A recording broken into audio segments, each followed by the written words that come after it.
Hello dear students, मैं राहुल नंदन विद्यार्थी कला एवं संगीत डीलेट संकाय श्री सत्तिक डिग्री कॉलेज शाकाहारी घाटमपुर कानपुर नगर। स्टूडेंट्स, आज मैं आपको इस वीडियो में बताऊंगा आपके सिलेबस के अकॉर्डिंग, कला एवं संगीत के सिलेबस के अकॉर्डिंग लोक कला यानी कि वह कला जो आम जनमानस में बहुत प्रचलित होती है और ग्रामीण क्षेत्रों में अधिकतर और कुछ क्षेत्रों में, शहरी क्षेत्रों में भी इन कलाओं का प्रयोग बहुतायत रूप में किया जाता है। तो स्टूडेंट्स, मैंने उसके नोट्स बना लिए हैं। आप भी उसको देखकर जिस तरीके से नोट्स बना रखे हैं उसी तरीके से आप लोग उसके नोट्स बना के रखेंगे। तो स्टूडेंट्स, सबसे पहले डालेंगे लोक कला की हेडिंग, फिर उसमें लिखना है लोक कला जनसाधारण की भावनाओं की सहज अभिव्यक्ति है। लोक शब्द को प्रतिबिंबित करने वाली यह कला इसी मानव समूह की भावनाओं का सहज प्रतिरूप है, जो उसकी सौंदर्यानुभूति और मांगलिक भावनाओं के प्रतीक रूप अभिव्यक्त होती रहती है। लोकमानस के हृदय की सरलता व सुबोधता लोक कला के प्राण हैं। वर्तमान समय में हमारे समाज की महिलाओं द्वारा इस कला को जीवित बनाए रखा है। लोक कला एक ऐसी कला है जिसका महत्व सर्वाधिक रूप से धार्मिक और सांस्कृतिक रूप में किया जाता है, जिसको विभिन्न विभिन्न राज्यों में भिन्न भिन्न नामों से जाना जाता है। तो स्टूडेंट्स, यहाँ पर मैंने एक चीज़ बताई कि जो वर्तमान समय में क्या है कि इन कलाओं को, लोक कला को जीवित रखने का पूरा श्रेय हमारे समाज की महिलाओं को जाता है, क्योंकि महिलाएं जो होती हैं वह पूजा अर्चन और मांगलिक कार्यों में काफ़ी संलिप्त रहती हैं और उन्हीं ने इन कलाओं को जीवित बनाए रखा हुआ है। क्योंकि प्रत्येक पूजा पाठ या किसी भी मांगलिक कार्यक्रम में चौक पूर्णा हो गया और जो भी व्रत होते हैं उनमें उसको मांगलिक कार्यक्रमों के में जो चिन्ह बनते हैं, चाहे वो आटे से बनते हों, चाहे वह गेहूं से बनते हों, चाहे अनाज से बनते हों, उनसे बना करके वह उनको उनमें पूजा अर्चन करती हैं। इसके बाद है भिन्न भिन्न नामों से जाना जाता है, जैसे कि उत्तर प्रदेश में चौक पूर्णा, यानी कि चौक कैसे पूरी जाती है आप सभी जानते होंगे कि चाहे हमारे घर में कथा हो, भागवत हो, अखंड हो, या किसी भी तरीके का जन्मदिन हो, या शादी विवाह मांगलिक कार्यक्रमों में जिस पर चौक पूर कर उस पर पटा रखा जाता है और पटे के ऊपर फिर उस व्यक्ति को या भगवान को विराजित किया जाता है। तो उन पर जो भी आकृतियाँ बनती हैं वह सारी लोक कला के अंतर्गत आती हैं। अब राजस्थान में क्या कहते हैं, इसको मेहंदी कहते हैं, यानी कि मेहंदी जो है वह भी मांगलिक कार्यक्रमों में ही प्रयुक्त की जाती है। गुजरात में साथिया बोला जाता है। गुजरात में साथिया क्या होता है, यह दीवारों पर बनाए जाने वाली एक कला है जो कि बहुत ज़्यादा वहाँ की प्रचलित है। इसी प्रकार की बहुत सारी कलाएँ हैं जो विभिन्न राज्यों में अलग अलग नामों से जानी जाती हैं। स्टूडेंट्स, इसके बाद में आप हेडिंग डालेंगे आकार एवं प्रकार, यानी कि इन लोक कलाओं के अंतर्गत किस प्रकार की आकृतियाँ बनाई जाती हैं। तो लोक कला में सांकेतिक आकारों का निर्माण किया जाता है। इसमें प्रमुख रूप से ज्यामितीय रेखाओं का प्रयोग किया जाता है। इनके आकारों में प्रतीकात्मकता की अधिकता होती है, यानी कि इनमें जो चित्र बनते हैं वो फिनिश्ड चित्र नहीं बनते हैं, यानी कि प्रतीक होते हैं। अगर उसमें जो भी बनाया गया है, जैसे कि अभी आप यहाँ देखेंगे, आप लास्ट में हेडिंग डालेंगे लेकिन अभी समझ लीजिए, जैसे कि यहाँ पर ये प्रतीकात्मक क्या है कि एक कुत्ता बना हुआ है, ठीक है। तो अब ये इसमें कुछ भी फिनिश नहीं है, लेकिन हमको ये प्रतीक रूप में ये कुत्ता लग रहा है। इसी तरीके से ये पक्षी बना हुआ है, ठीक है। पक्षी ऐसा नहीं होता, लेकिन ये प्रतीक रूप में हमको पूरा एक पक्षी दिख रहा है। इसी तरीके से हमारे दीवारों पर, किनारों पर इस तरीके की आकृतियाँ बनाई जाती हैं। राजस्थान, उत्तर प्रदेश और बहुत जगहों पर इस तरीके की आकृतियों को घर में सजावट के रूप में प्रयुक्त किया जाता है और मांगलिक दृष्टिकोण से भी प्रयुक्त किया जाता है। और ये तो आप सभी जानते होंगे कि इसको स्वास्तिक है और लोक कला में इस स्वास्तिक का बहुत ज़्यादा महत्वपूर्ण स्थान होता है। तो मेरा कहने का मतलब था कि कि इनको जो है आकारों में प्रतीकात्मकता जो है वह उसमें अधिकता होती है। लोक कला का बहुतायत प्रयोग मांगलिक रूप में किया जाता है। लोक कला किसी माध्यम विशेष में बंधी नहीं रहती और लोक कलाकार आकृति, माध्यम तथा तकनीकी दृष्टि से पूर्ण स्वतंत्र होती है, जिसकी किसी भी पर्व, त्यौहार, शादी विवाह आदि समय में मंगलमय चिन्हों को दीवारों पर, आंगन में या जमीन में बनाए जाते हैं। तो इन लोक कलाओं को हम कहाँ पर बनाते हैं? इन जगहों पर बनाते हैं। उसके बाद में आप ये हेडिंग डाल लेंगे, मुख्य प्रतीक चिन्ह लोक कला। तो उसमें आप एक ये डिजाइन बना लीजिएगा, एक ये बना लीजिएगा और ये। ठीक है स्टूडेंट्स। और स्टूडेंट्स, मैं आपको एक चीज़ भी शेयर करना चाहता हूँ। 2008-9 में मैंने एमफिल में कानपुर देहात की सांस्कृतिक धरोहर यानी कि भू अलंकरण यानी कि जो फोक आर्ट्स थी उस पर मैंने एक डेजर्टेशन भी तैयार किया था। तो वो मैं आपको यहाँ पर शेयर करना चाहता हूँ। इसमें क्या है कि बहुत कुछ इसमें जो है आपके सिलेबस का ही है और जो कि बहुत महत्वपूर्ण आपके लिए हो सकता है। तो ये डेजर्टेशन मैंने एमफिल में तैयार किया था 2008-9 में। इसमें बहुत सारी चीज़ें ऐसी हैं जो आपके लिए काफ़ी लाभप्रद हो सकती हैं और इसमें कुछ पिक्चर्स हैं वो मैंने इसमें वीडियो में शेयर किया हूँ, फिर भी मैं आपको इसमें दिखा दे रहा हूँ। बहुत सारे ऐसे भू अलंकरण होते हैं जिसमें लिखा हुआ है मैंने प्रमुख उत्सवों में पर आधारित भू अलंकरण। तो अपने आप सभी जानते होंगे कि अपने यहाँ पर किन किन त्योहारों में भू अलंकरण किया जाता है। तो ये देखिए, आप सभी जानते होंगे, इसमें हेडिंग पड़ी है, एक करवा चौथ है, फिर एक भाई दूज है, आप सभी जानते होंगे भाई दूज में क्या होता है। फिर एक होता है होली। होली में एक डगोरी होती है, जो लोग ग्रामीण क्षेत्रों से होंगे वे लोग जानते होंगे कि डगोरी क्या होती है। उस डगोरी में ये देखिए इस तरीके का एक जो है लोकगीत भी गाया जाता है। तो ये लोकगीत भी मैंने यहाँ पर मेंशन किया हुआ है। ये लोकगीत हमारे क्षेत्र में यानी कानपुर देहात में ये गाया जाता है और जो कि लोक कला बनाते समय इस गीत का प्रयोग किया जाता है। ये देखिए स्टूडेंट्स, नंबर 4 पे ये टेसू झुंझिया। आप सभी लोग शायद जानते होंगे टेसू झुंझिया क्या होता है। दीपावली के टाइम पर यह एक त्यौहार मनाया जाता है जो कि मतलब कि युवक और युवतियां मिलकर इसका पूरा एक विवाह संस्कार जैसा माहौल तैयार किया जाता है और टेसू और झुंझिया का विवाह संपन्न कराया जाता है। और उस समय इस पर जो है ड्राइंग बनती है और उस ड्राइंग में भी ये गीत गाया जाता है।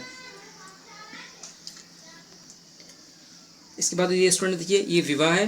विवाह में भी औरतें और महिलाएं समूह में इस तरीके की मांगलिक चित्रों का अवलोकन करती हैं और उसका निर्माण करती हैं। इसके बाद फिर धार्मिक अनुष्ठानों में भी भू अलंकरण होता है, जिसमें कथा वर्णन, जिसमें हम लोग कहते हैं कि कथा होती है। फिर भागवत पुराण होता है। फिर मंडप में भी ये पूजा अर्चना होती है। और शुभ कार्यों में भू अलंकरण कहाँ होता है? शुभ कार्यों के भू अलंकरण में निकासी हेतु सूर्य पूजन होता है। यानी कि हमारे क्या, हम जितने भी सभी लोग हैं ग्रामीण क्षेत्रों में जब माँ इसको जन्म देती है और पहली बार जब वो घर से बाहर निकलती है तो उसको बोलते हैं निकासी हेतु सूर्य पूजा। उसमें भी जहाँ से वो माँ निकलती है और 10 मीटर तक लंबी जो है एक आकृति होती है, वहाँ से वो लंबी आकृति का एक ट्रैक बनाया जाता है और वह ट्रैक आटा व सबसे मिला करके वह पूरा बनाया जाता है। तो काफ़ी लंबी आकृति बनती है ये निकासी हेतु सूर्य पूजा में। इसके बाद आता है फिर जन्मदिन की वर्षगांठ पर भी जो है चौक पूरी जाती है और जिसमें भी इस तरीके का भू अलंकरण किया जाता है। अब बात आती है मीडियम की कि क्या क्या मीडियम लगते हैं भू अलंकरण में। तो उसमें क्या है कि चावल भी होता है, आटा भी होता है, काजल होता है, खड़िया होती है और गेरू, इनका भी यूज़ किया जाता है। इसके अलावा पिंडोर मिट्टी, रामरज, भूसी और हल्दी, इनका भी प्रयोग भू अलंकरण में किया जाता है। ये स्टूडेंट्स एक पिक्चर है जिसको मैंने बताया था डुगौरी, जिसमें कि डुग डुग डोना डागरे डुगौरी दे। उसमें मैंने अभी आपने देखा होगा, उसमें इस तरीके की आकृति जो है वह बनाई जाती है और वह लोकगीत गाते गाते यह इस तरीके के ड्राइंग को पूरा किया जाता है। जिसमें 4 से 6 जो युवतियाँ होती हैं वह आटे के द्वारा इसको पूरा फिल करती हैं, यानी कि आटे को इस तरीके से रखा जाता है। और जो ये आपको ड्राइंग दिख रही है, ये आटा ऐसे रखने पर यह चंद्रबिंदी से टा दिखता रहता है। तो स्टूडेंट्स, यह है एक ड्राइंग है, एक ये ड्राइंग है और एक ये स्टूडेंट है। यह है टेसू झुंझिया वाला। तो इसको टेसू झुंझिया भी जो है, इस तरीके की ड्राइंग टेसू झुंझिया में भी की जाती है। तो स्टूडेंट्स, आपने देख लिया होगा कि आज मैंने आपको बताया आपके सिलेबस के अकॉर्डिंग भू अलंकरण यानी कि लोक कला में भू अलंकरण किस तरीके से किया जाता है और लोक कला हमारे लिए कितनी उपयोगी है और हमारी संस्कृति की कितनी महत्वपूर्ण स्तंभ है। तो स्टूडेंट्स, इस वीडियो में इतना ही। वीडियो आपको अच्छा लगा हो तो लाइक ज़रूर करना, और अगर किसी को जानकारी चाहिए हो तो आप लोग इससे ज़रूर पूछ लेना। पूरा वीडियो जितने स्टूडेंट देखेंगे, कितने देखते हैं कितने नहीं देखते हैं, वो बड़ा एक समस्या का विषय है, लेकिन फिर भी आप सभी अच्छे से पढ़ाई करें, हम लोगों की मेहनत भी थोड़ी सार्थक हो, ये हमारा प्रयास है। तो स्टूडेंट्स, आज की वीडियो में इतना ही। धन्यवाद। हेलो डियर स्टूडेंट्स, मैं राहुल नंदन विद्यार्थी कला एवं संगीत डीलेट संकाय श्री शक्ति डिग्री कॉलेज शाकाहारी घाटमपुर कानपुर नगर। स्टूडेंट्स, आज मैं आपको इस वीडियो में बताऊंगा आपके सिलेबस के अकॉर्डिंग, कला एवं संगीत के सिलेबस के अकॉर्डिंग लोक कला यानी कि वह कला जो आम जनमानस में बहुत प्रचलित होती है और ग्रामीण क्षेत्रों में अधिकतर, और कुछ क्षेत्रों में, शहरी क्षेत्रों में भी इन कलाओं का प्रयोग बहुतायत रूप में किया जाता है। तो स्टूडेंट्स, मैंने उसके नोट्स बना लिए हैं, आप भी उसको देखकर जिस तरीके से नोट्स बना रखे हैं उसी तरीके से आप लोग उसके नोट्स बना के रखेंगे। तो स्टूडेंट्स, सबसे पहले डालेंगे लोक कला की हेडिंग, फिर उसमें लिखना है लोक कला जनसाधारण की भावनाओं की सहज अभिव्यक्ति है।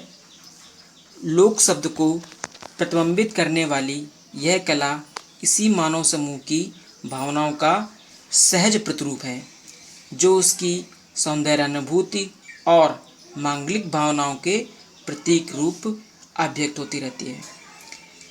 लोकमानस के हृदय की सरलता व सुबोधता लोक कला के प्राण हैं। वर्तमान समय में हमारे समाज की महिलाओं द्वारा इस कला को जीवित बनाए रखा है। लोक कला एक ऐसी कला है जिसका महत्व सर्वाधिक रूप से धार्मिक और सांस्कृतिक रूप में किया जाता है, जिसको विभिन्न विभिन्न राज्यों में भिन्न भिन्न नामों से जाना जाता है। तो स्टूडेंट्स, यहाँ पर मैंने एक चीज़ बताई कि जो वर्तमान समय में क्या है कि इन कलाओं को, लोक कला को जीवित रखने का पूरा श्रेय हमारे समाज की महिलाओं को जाता है, क्योंकि महिलाएं जो होती हैं वह पूजा अर्चन और मांगलिक कार्यों में काफ़ी संलिप्त रहती हैं, और उन्हीं ने इन कलाओं को जीवित बनाए रखा हुआ है।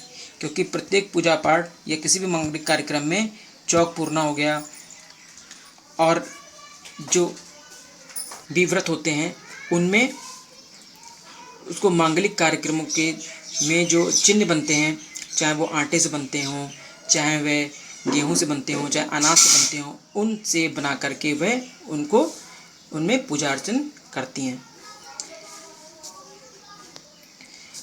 इसके बाद है भिन्न भिन्न नामों से जाना जाता है, जैसे कि उत्तर प्रदेश में चौक पूर्णा, यानी कि चौक कैसे पूरी जाती है आप सभी जानते होंगे कि चाहे हमारे घर में कथा हो, भागवत हो, अखंड हो, या किसी भी तरीके का जन्मदिन हो, या शादी विवाह मांगलिक कार्यक्रमों में, जिस पर चौक पूर कर उस पर पटा रखा जाता है और पटे के ऊपर फिर उस व्यक्ति को या भगवान को विराजित किया जाता है।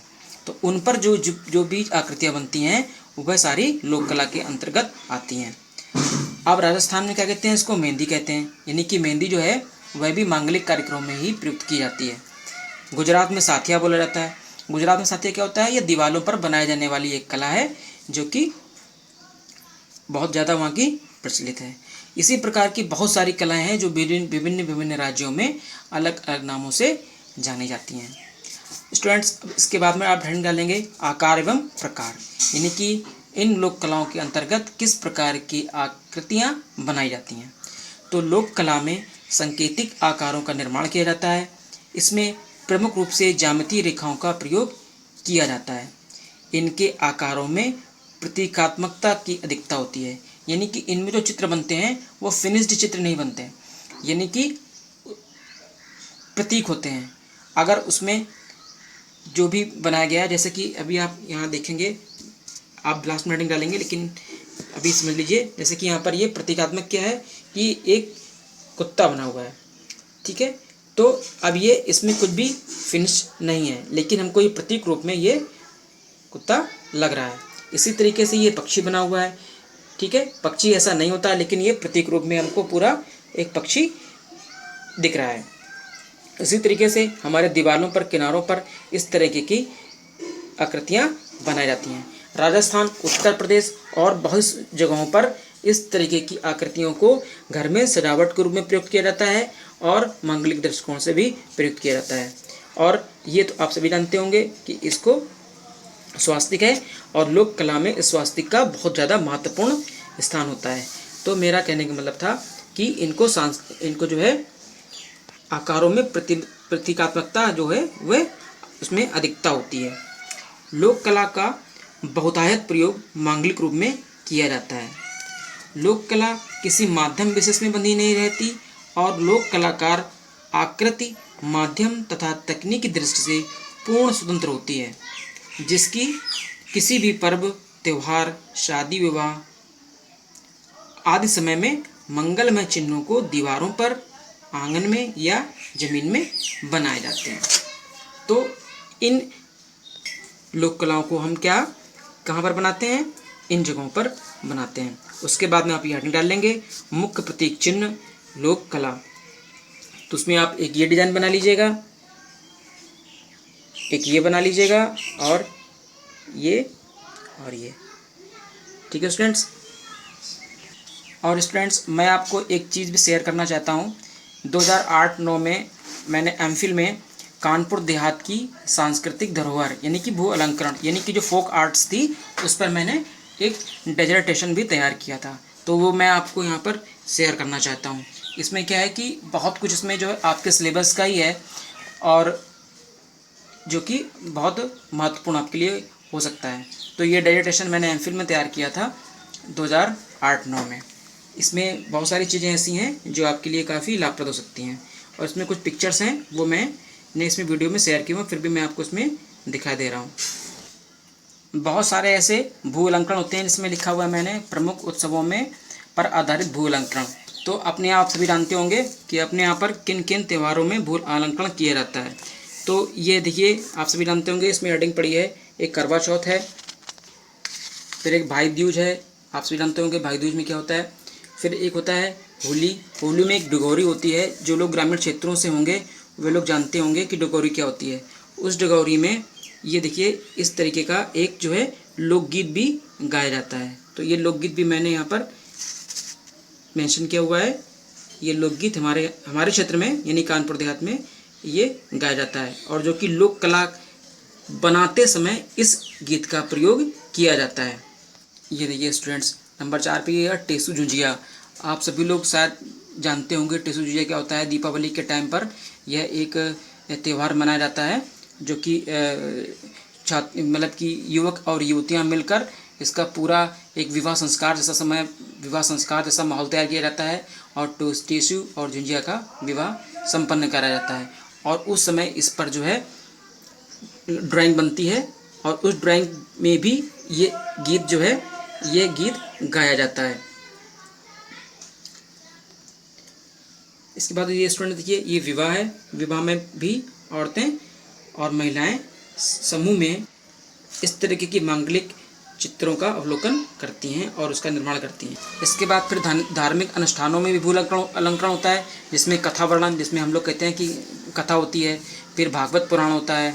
फिर मंडप में भी ये पूजा अर्चना होती है। और शुभ कार्यों में भू अलंकरण कहाँ कहाँ होता है? शुभ कार्यों के भू अलंकरण में निकासी हेतु सूर्य पूजन होता है, यानी कि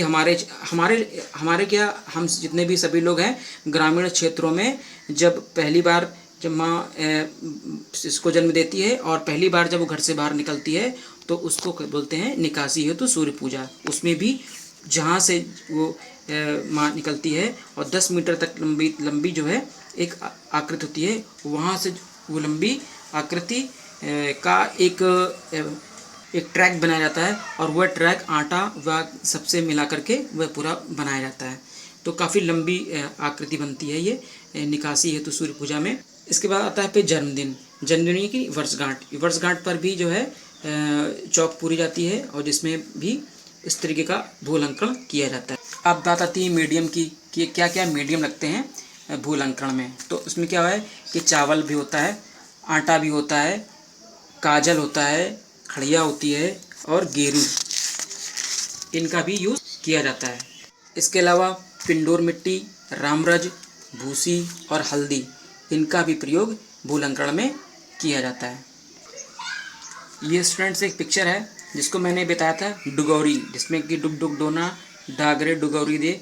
उसमें मैंने अभी आपने देखा होगा, उसमें इस तरीके की आकृति जो है वह बनाई जाती है और ये वह लोकगीत गाते गाते यह इस तरीके के ड्राइंग को पूरा किया जाता है, जिसमें 4 से 6 जो युवतियाँ होती हैं वह आटे के द्वारा इसको पूरा फिल करती हैं। यानी कि आटे को इस तरीके से रखा जाता है और जो ये आपको ड्राइंग दिख रही है, ये आटा ऐसे रखने पर यह चंद्रबिंदी से टा दिखता रहता है। तो स्टूडेंट्स, ये है एक ड्राइंग है, एक ये ड्राइंग है और एक ये स्टूडेंट है, ये है टेसू झुंझिया वाला। तो इसको टेसू झुंझिया भी जो है इस तरीके की ड्राइंग टेसू झुंझिया में भी की जाती है।